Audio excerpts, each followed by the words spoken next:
Yeah, we're also so I'm actually I'm really excited to talk here as well because of Smash, and that's something that Mhm. our school is known for. Because Toronto Joe, or who started Gommel and stuff, he went to York, and then I actually got to volunteer at Gommel through him, so that was really cool for him paying homage to the students who were at York. Like, do you want to come volunteer at a major? And we're like, yeah, sure, we'll help out.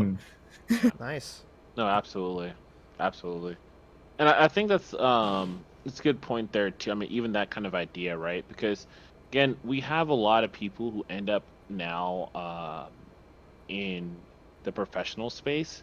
They're coming from either the collegiate side and the clubs and everything, right? Or they're coming from the grassroots side, or they're doing both, right? And because I mean, even like a lot of the grassroots side is heavily involved in some collegiate club of some kind. Like even when we're in particular Smash, like you were saying, um, even like Bryce was saying early on, where the idea is that like even though it's not much, like in Smash, like you get a space that you can use, like that is a gold mine, right? I can do Mhm. event there, so it's very interesting that like we kind of see that, and so like if we saw more collaborations there, I feel like that even those kind of opportunities are great, right? Where it's like having volunteering where or you're paying homage and having these people like like Tio Joe, he saw you, he's like, oh, like who wants to volunteer, you're there, he's like, obviously like everyone else here like saw you were the goat, like you're good at what you do, right? And then it's like you move from there, but it's like that even that in itself is an opportunity, right?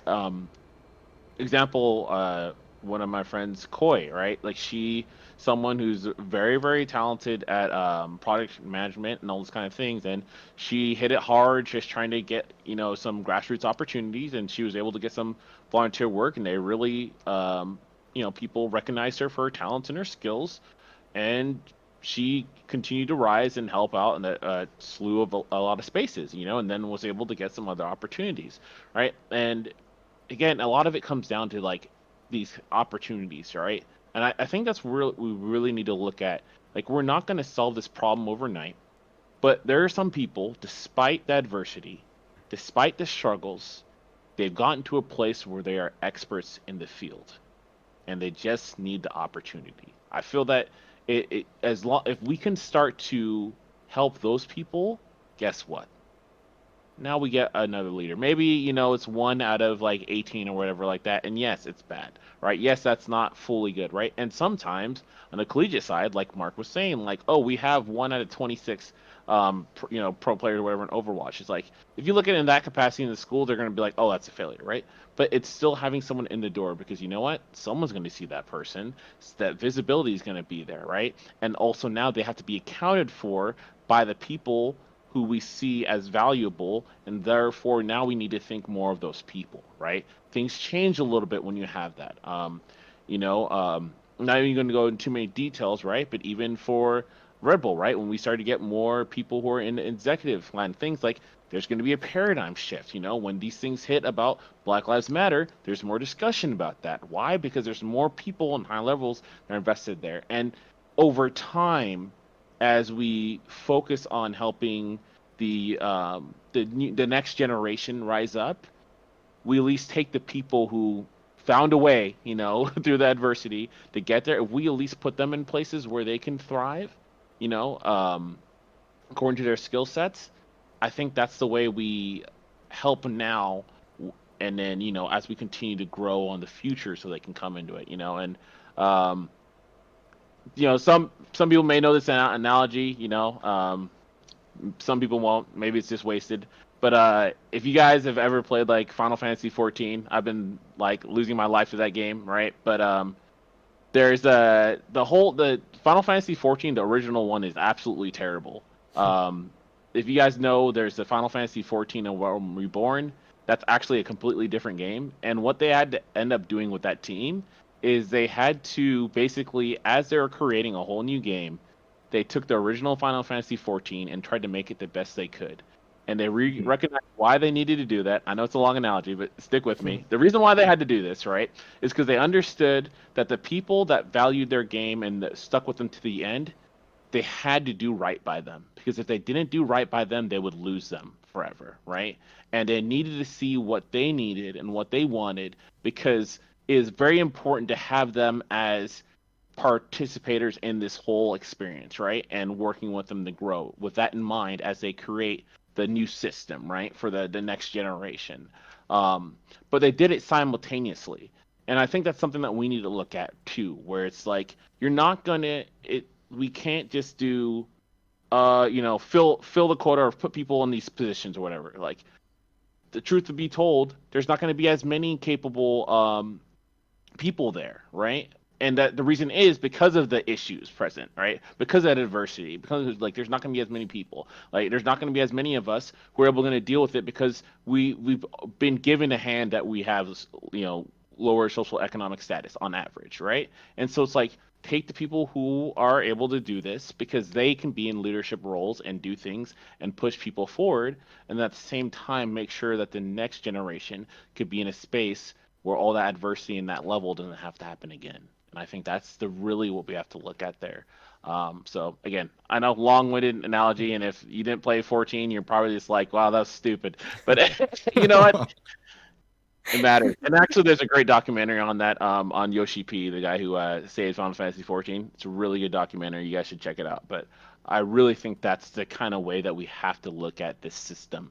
Understand that it's going to need a structural overhaul, but do what we can in the current system while we prepare a new system for the young. So Lux's friend's son can, grow up and be in a space where they can see some leaders, at the time, and then also be in a place where he can play and do his thing. So there you go.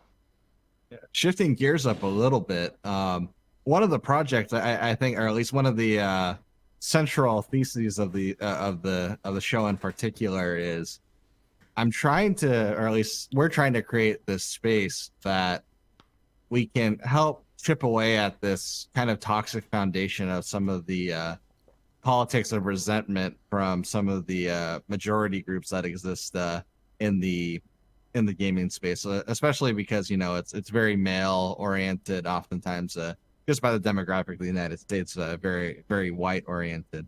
And I always try to frame this as some of the resentment they feel is actually the root cause of it is the negative disparity the other way. And if we address the root cause, then then these feelings of resentment will also go away. And I'm trying to figure out ways to frame it so that we can work in solidarity. And I guess from a broader perspective, what makes Smash so important, or whatever gaming community it is that in terms of alleviating some of the animosities between different groups, whether it's along racial lines or gender lines, having a common bond around something that's outside of the particular relationship is ultimately really fundamental or transformative, even in them kind of seeing the world. It's one of those, familiarity breeds, satisfaction with each other. Because I think sometimes a lot of the animosity groups feel is just something that it stems from the unknown. That person's not like me. That person doesn't understand me. And sometimes that goes both ways. And I guess some of the frustrations that I have, and even then mine's on a limited sense in the Smash community, because I know that I guess on a secondary basis, Asian male is probably also pretty common in the space.